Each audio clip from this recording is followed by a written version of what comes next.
Okay, this video is what is the Holy Grail of health? And we're starting out here with the picture of, playing chess with death. It comes from the movie Seventh Seal by Ingmar Bergman. The knight is playing chess with death, and that's what we all do.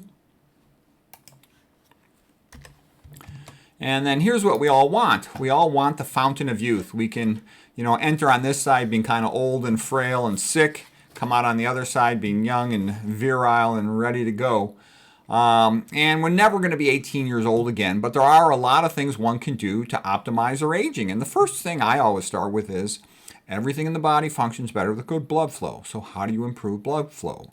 The immune system protects you. How do you improve immune function? Okay, those are basic questions to ask. And I guarantee you, doctors don't know the answer to those questions, as simple as they sound. I went through a problem where, I had graduated first in my medical school class, 99% board scores, fellowship at Harvard. And in my young 30s, I found myself fat. And it was rather embarrassing, and my family was making fun of me. And I couldn't find the answer in the medical textbooks. I went and asked a bunch of medical doctors, what should I do? And none of them really had very good advice, told me to take statins and things like that. So I had to fix the problem. I knew I was screwed. I'd be impotent and sick, and I did not want that, okay? And my wife said, well, that'll make my job easier. So I actually bought a new house where I could exercise a lot. It had a backyard pool. I took care of the pool. I swam a lot. It had a basketball court in the yard. I converted one of the bedrooms into a racquetball court. I had a weightlifting area in there, a wrestling mat. So I started to exercise a lot, and I kept gradually improving my nutrition. And then I found out about low-fat vegan diet, and my health really improved. I would come home from work, and I would just walk around reading a book, a nutrition book, typically at that time. I made it my number one priority in life to figure this out. Now, getting to the idea of the Holy Grail, we have to go back to the Last Supper of Jesus Christo. And here is a painting, Last Supper by Da Vinci. And Da Vinci is totally overrated as an artist. He's not even in the same ballpark as Michelangelo. This is his best painting, and it's a nice painting. It's not that great. The main thing I like about this painting is it was featured in the book, The Da Vinci Code, and that's a great book. Don't get me wrong, I disagree with a lot of the theology in the book. I think it's wrong, but the book itself was extraordinarily entertaining. It's one of the most fun novels that I've ever read. Okay, now here is a better painting actually of the Last Supper for our purposes. And you can see here is the Holy Grail. The Holy Grail is the cup that Christ used, to dip the communion wafer into the wine. Okay, and that's what they do at, at church for communion. So anyways, there is the Holy Grail. Now, how does this relate to healing? Well, Jesus Christo, when he was, on the cross, he has 5 wounds, the 5 wounds of Christ. So 1 in each hand, 1 in each foot for crucifixion, but then the 5th wound is in his side. And that comes from the Roman soldier Longinus, who placed a spear into the side of Christ, okay? And then out of it came blood, but also a water-like substance thought to be a pleural effusion related to the difficulty of being crucified. Anyways, some resourceful young man or angel took the Holy Grail and collected the blood of Christ from the wound in the side, and that is a continuation of the legend of the Holy Grail. Then it was said to be able to heal any health problem, any wound. And King Arthur and his knights sought to find the Holy Grail. And it was the great ultimate quest of King Arthur's knights. And, Lancelot was the best knight, but Lancelot had gotten into some risky business with Guinevere, and he was felt to be not worthy to find the Holy Grail. And one of the things I show you here is the 5 wounds of the village idiot, is what I call this. And this is the 5 wounds of somebody who goes for open heart surgery for coronary artery disease. We call it a CABG, coronary artery bypass graft. So the first wound is at the cardiac cath, usually done a little bit before the open heart surgery. They have to place several large diameter sheaths into the common femoral artery, common femoral vein, do catheterization of the heart. Then in the actual surgical procedure, they put anesthesiology as a right internal jugular vein approach for a Swan-Ganz catheter, measure pulmonary artery pressures coming in through the right internal jugular vein, so I call it RIJ. There's a sternotomy right here in the middle. There's a mediastinal tube goes through here. There's a left chest tube goes through here. And those are the 5 wounds. I call it the 5 wounds of the village idiot because anybody who's read anything about coronary artery disease knows You can just fix the problem by becoming a low-fat vegan. Why put yourself through this major surgery? And also, there's an element of jealousy here. When I was a resident, it was pretty much the feeling amongst the sophisticated doctors that the best doctors were the open heart surgeons. And I can remember talking to a friend of mine who was also going to be an interventional radiologist, and he was sort of in awe of the coronary artery. They call them cardiothoracic surgeons. They know all the major stuff. They know how to manage all the cardiac problems, all the lung problems, all the surgery. They know EKGs. They were just impressive doctors. And I can remember this one really nice female doctor who I dated when I was a young man, and she just was like in love with this surgeon. I went out with her for a while, but she's like, oh, but he's a heart surgeon. Like, that was like the greatest thing in the world, and I was totally jealous. Now I think cardiac surgery for open heart for coronary artery disease is kind of a joke.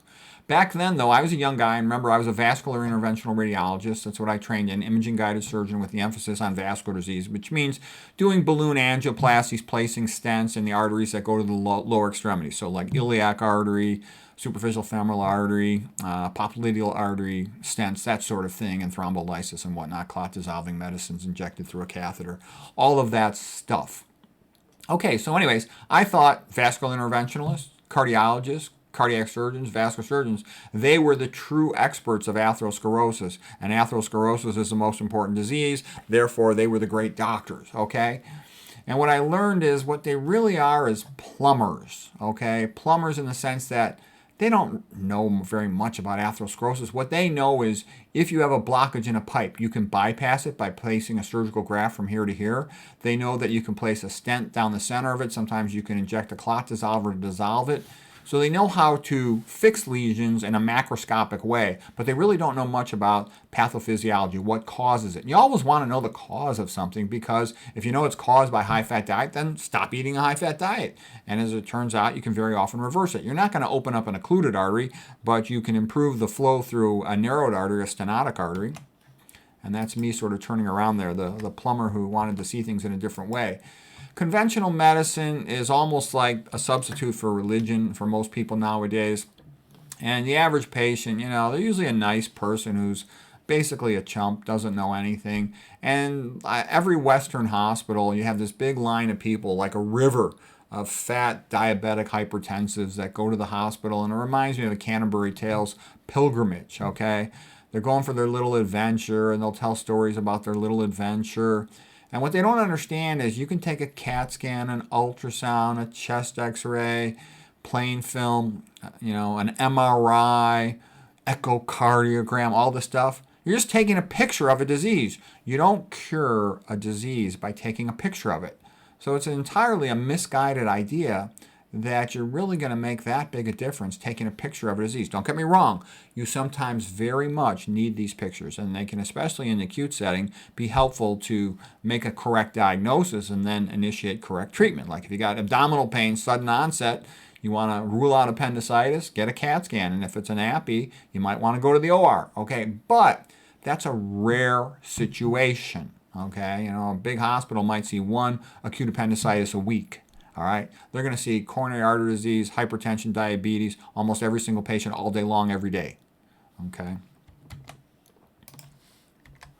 Now, doctors, they worked hard, they're conscientious, they're pretty smart, but the reality is they don't learn, like the most important subjects are not taught in medical school, residency, fellowship, which is nutrition, epidemiology, toxicology, and how those relate to the function of an individual cell.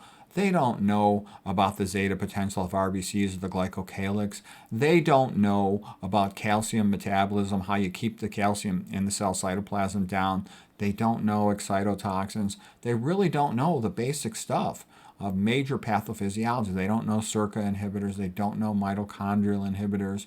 They don't know excitotoxicity. They don't know that atherosclerosis is a blood cause. So in a sense, the patient goes to a doctor who doesn't know what they're doing, and that's why doctors don't age that much better than the general population. They do a little bit better. They tend to eat sort of a modified version of the Mediterranean diet, and maybe they're about, 5-10 years ahead of the average population. I'd say about 10 years, the smarter ones. But the other ones, no. I've seen a lot of fat, sick doctors. Okay. Now, the real question for us is, how do we escape? How do we escape the impending doom of eating a sad diet and just ending up with all kinds of health problems? So here's a wonderful painting, In Time of Peril, by Edmund Leighton. He's one of the greatest artists of the chivalry tradition of artistry. He was a disciple of the Pre-Raphaelite Brotherhood School of Painting when they were magnificent in the Victorian Renaissance of the mid-1800s in England. John Ruskin sort of promoted them, deservedly so. Okay, so anyways, here's King Arthur and the knights, trying to decide, who is going to find the Holy Grail. How are they going to find the Holy Grail? Here's some things you can do to help yourself find the Holy Grail of health. But let us continue. The real question for us as an individual at this moment is, how do we make ourselves worthy? So here is the Vigil by John Petty, this great picture of the knight. And he's playing, please make me worthy that I may complete my task. Okay, magnificent art. And it turns out that of King Arthur's Knights of the Round Table, the most worthy was Sir Galahad the Good. He was pure and good, and therefore deserving of finding the Holy Grail. And what this reminds me of in real life is the average person I talk to about nutrition or health, they almost always give me some version of, either they don't want to try to improve their diet at all, and they say, I'd rather die than stop eating meat. And I'm like, well, that's exactly what you're headed towards. Or they'll say things like to me, like very commonly I hear things like, well, I eat pretty good. I'm cutting down on oil. I'm cutting down on meat. I'm cutting down on dairy. And they usually don't do so well. They might make a little progress. It's the people who go 100%. They quit meat. They quit dairy. They're the ones that have the most dramatic improvements, okay? Now, here is Sir Galahad, and this lady is helping him to get all ready to go, to gird his loins, so to speak. Almost a funny joke here in this picture, as you might notice. Nice Celtic cross in the background, with the circle being a little bit like the sun, but also supporting the cross, kind of a Celtic thing. There's the Constantine Cairo cross of the Romans when they won the battle at Milvian Bridge, which established Constantine as the emperor of Rome and thus made Christianity the official religion of the ancient Roman Empire. So that's all good and beautiful. So Sir Galahad the Good. All right. Now here he is riding off. Okay, going to find the Holy Grail. And some people will say the modern Holy Grail is plant-based smoothie. Okay. Now, don't get me wrong. Those can be a step in progress in health. I never went down that path for the simple reason that I would just eat the plant foods, and I think that's better than making a smoothie, because a smoothie, you're grinding up the fiber. You're going to increase the rate of absorption of the glucose into the blood, which I don't want to do. But for some people, it's hard for them to get started any other way. This can be a major step in progress, okay? I think there was a guy named Joe Cross or something, an Australian guy, who made an entire movie about how smoothies saved his life. The machine's really loud, the blender, so I would at least get ear protectors so you don't go deaf, My wife said, oh, she's going to do smoothies, and she was doing them with no ear protectors. And I said, way to go, genius. You're not only going to be fat, you're going to be deaf, okay? Just eat the low-fat vegan diet and stop BSing around. But I bought her some ear protectors to protect her ears for doing the smoothie routine. And here's a little bit about what this is about. If you eat a starch, because the fiber takes time to separate from the glucose, you get a slow increase in the blood glucose as the fiber is peeled off and then the glucose is absorbed in the blood. And you basically stay in the normal blood glucose zone a prolonged amount of time. That's good. If you eat high-fat foods first and then carbohydrates, the high-fat foods cause insulin resistance, and then when you eat the subsequent carbohydrates, it spikes your blood glucose much higher than it otherwise would. So this is called carbohydrate intolerance due to insulin resistance due to the high-fat food. I'm going to go into a little more detail here. So this red curve is the same thing. Insulin resistance due to the high-fat food, subsequent carbohydrates causing a high prolonged blood glucose level because of the insulin resistance from the fat. The fat gets into the skeletal muscle and it causes like overnutrition, and it inhibits complex 3 of electron transport in the intermitochondrial membrane. So that's what insulin resistance is all about, and that's why fat is bad. It's one of the main reasons why fat is bad, causes insulin resistance. Okay, the next thing is, what about just drinking sweets? So if you just drank sugar water, let's say, like a soda pop or something, there's a tendency to spike your blood glucose And it goes up really fast because there's no fiber to slow down the absorption. It goes up really fast. It kind of confuses the pancreas. The pancreas has a tendency to overcompensate, make too much insulin, and that can then drive down blood glucose very rapidly. And that's called rebound hypoglycemia. And a person will often compensate for that by drinking something really sweet, guzzling down a whole big thing like whatever it might be, really sweet drink. And then their blood glucose spikes again, and they go up and down all day. They end up with a roller coaster blood glucose curve. You don't want that. This is the best way you could be. Like eating a starch, and some fruits are good. I try to avoid the really sweet fruits like bananas. For me, they could potentially cause rebound hypoglycemia. Rarely, but sometimes they can. Versus, with slower fruits like blueberries or something, you're never going to have a problem with that, okay? They got a lot more fiber and they're not so sweet. So anyways, this is staying in the zone. The Aristotle golden mean, you might call it, the Goldilocks zone. But then you have satisfied hunger a prolonged amount of time, keeps your blood glucose in the normal range, none of this rebound stuff, none of this hyperglycemia stuff from insulin resistance. And that is sort of the key concept in the Holy Grail of health, a starch-based and fruit-based vegan diet, low-fat vegan diet.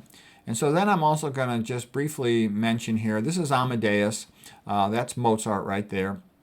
He's talking to the emperor, and he's talking about his new opera called Figaro. And in that scene, he's got a scene with polyphony, where he'll have one singer starts out, then let's say the husband starts singing, then the wife joins in, so there's two voices, and then the maid comes in, the butler comes in, and they're all singing together. But you can make that work with opera, and Mozart says, "How long do you think I could sustain this? How long? No, your sire, more." And what I'm getting at is Holy Grail of health. Most of the nutrition experts on the internet are, let's say, internal medicine docs and a lot of health coaches, and there's a tendency in internal medicine, the ultimate in health is clean coronary arteries, okay? But there's a higher level of health than that. A higher level of health, for example, somebody who's got clean coronaries, plus they've got good physical strength, plus they've got good endurance. And a lot of nutrition vegans, they run, distance races, they run marathons, they'll run triathlons even. So I think that's great. Good physical fitness, good health, good body size, they look good, they got good vitality. Low-fat vegan diet improves blood flow, and especially low sodium as well. It improves blood flow to the skin. You get this glow of vitality. Anybody can look at like the Olympics and look at all those athletes, how good looking they are, because they're in fantastic health. Good health is very attractive. Okay? Our brain, to some extent, is trying to pick a good mate for us. And somebody who looks like they're healthy and vigorous, that's a good mate. They're likely to survive a long time. Likely the child will be more healthy and vigorous, and likely they're going to survive long enough to provide for the child while the child is dependent. So good physical health is very attractive. Okay, what about optimal cognitive performance? People often don't think about it, but it's a very important, real thing. And it is also true. Optimal physical health tends to lead to optimal cognitive performance. The reason why I mentioned, though, as a separate thing is because the brain is way more fussy than the body. And this is also why I claim that I'm a better expert than most of these nutrition experts who don't ever address the brain. If your goal is only clean coronaries, you're going to be happy once you got clean coronaries. But what I'm saying is you need to also study toxicology because the brain is very sensitive to a lot of toxins. Okay? In the Bible, what is that quote? What profited a man if he should gain the whole world but lose his soul? And so what I'm sort of saying here is what profited a man if he should have clean coronaries but his brain doesn't work, okay? You do want to know about this brain stuff, and I give a bunch of lectures on that. And also optimal longevity. You want to have a good lifespan. You want most of it to be healthy. That's called a good health span. So then the question arises, how can we achieve all of these things? Okay, first of all, here's a table that pretty much shows the major common diets. Typical American diet, like standard American diet called the SAD diet, is for chumps. Real high in fat, processed food, low in fiber. They end up with every disease. Typically, they're fat, diabetic, hypertensive, cognitively slow by 55 or 60, and then they just sort of suffer and they're miserable and they're broke and they die, and it's kind of a whole sad, pathetic thing, and they sit around talking about all their injuries and diseases. And they go for all their medical tests. And they mean well, and they're nice people, but they got chumped by the system. Okay, and that's the vast majority of people. Okay, the next thing we'll talk about the East Asian populations like Japan, Korea, and China. And I'm especially referring to Japan, but they ate traditionally a white rice diet. The vast majority of their calories. They got themselves in trouble though because they often used to smoke a lot of cigarettes, and they eat really high sodiums, like 12 grams a day or more. And because of that, they get high blood pressure and have a lot of strokes. And nowadays, they're actually eating more oil and meat, animal foods, and getting sicker. In South Asian diets, like in India, they have a little bit of problem from the ghee butter. It's a dairy product, but the big problem for them is they eat way too much fried food. Many of them do. I know not all of them do, but many of them do. They'll have high sodium as well quite often, but the big thing is a lot of fried food, and that gets them into trouble. You go down the path of all that Tetsumori, Yamashima, omega-6 cooking oil-related lipid peroxidation, toxic aldehydes, hydroxynonenal, and then you get into all the calpain, cathepsin, tissue destruction stuff. We're not going to get into all that stuff, but fried food's really, really, really, really, really bad for you. Chris Knob gives a bunch of lectures on it, and it really is. Eating fried food is a disaster. You don't want to do that. Okay, low fat, low sodium vegan is the best diet. You're better off in every category. What more could you want than that? But even still, we haven't addressed toxins. And I give an entire separate lectures about this, but mitochondrial toxins. The typical scenario is all my biochem books, and I own about 7 of them, nothing about mitochondrial toxins. I never learned anything about it in med school, despite the fact that I loved biochemistry. To me, biochemistry was the language of God that he uses to write the book of life, and I was like one of the best biochemistry students in the whole United States of medical students. And anyways, I tell you that because it's not in the books. And then when on my own, I knew it had to be a big deal, so I started going through the papers on it, the research papers, and it's like, holy shit. I found over 50 mitochondria inhibitors really fast, and a lot of them are super common. Tell me if you heard of this. Tylenol, statins, glyphosate, cadmium, F-, hydroxynonenal, lead, selective serotonin reuptake inhibitors for treating depression, SSRIs, Haldol, metformin for diabetes, they're super common. Common antibiotics, fluoroquinolones, aminoglycosides, beta-lactams, these are common things. Potentially excess dietary iron, great. Excess dietary alcohol, traumatic brain injury, it's TCE, okay. Dry cleaner stuff, liquid paper stuff, okay, they're common. All right, so now a little bit more on the Holy Grail. We're almost done here. We're bringing it home here. So Indiana Jones was trying to find the Holy Grail himself. And people think that vulnerable plaque is the Holy Grail of coronary artery disease. No, no, no. Atherosclerosis is a blood clot, you guys. Come on, I'll take you to school. All right, and that's the whole thing. Like the Harvard researchers are trying to claim that atherosclerosis is primarily, or a major component of his inflammation. And you know what? Esselstyn didn't need to treat inflammation. Okay, he just put people on a low-fat vegan diet, and that's what works. Okay. So, anyways, Indiana Jones and another explorer finally find this place where the Holy Grail is hidden. And the question is, which one of these things is the Holy Grail? And the other guy's a chump, and he chooses this fancy grail with all these, fancy decorations on it, and he doesn't make it so far. Whereas Indiana Jones is wise enough to choose a simple cup, a carpenter's cup. And so what I'm kind of making the point here, and I think this is the last slide, is the answer is not complexity. The answer is simplicity. And Dennis Burkett had said the same thing. He said, we're never going to be healthy again until we go back to the habits of our ancestors. So my recommendation is live like Adam and Eve in a sense, eating plant foods. Genesis 1:29. Then God said, behold, I have given you every plant yielding seed, which is upon the face of all the earth, and every tree which has fruit, and it shall be food for you. Keep your indoor heating, keep your indoor plumbing, but eat whole food, plant foods, organic, and avoid the high-fat ones. Don't add salt to your food, or keep it minimal, the amount of salt you add, and don't add it, with AL combined with it. And anyways, that's the best you can do and avoid all those toxins. So I discuss all that stuff in other lectures, but I just thought it would be fun to kind of put it into this Holy Grail concept. So I hope that was helpful.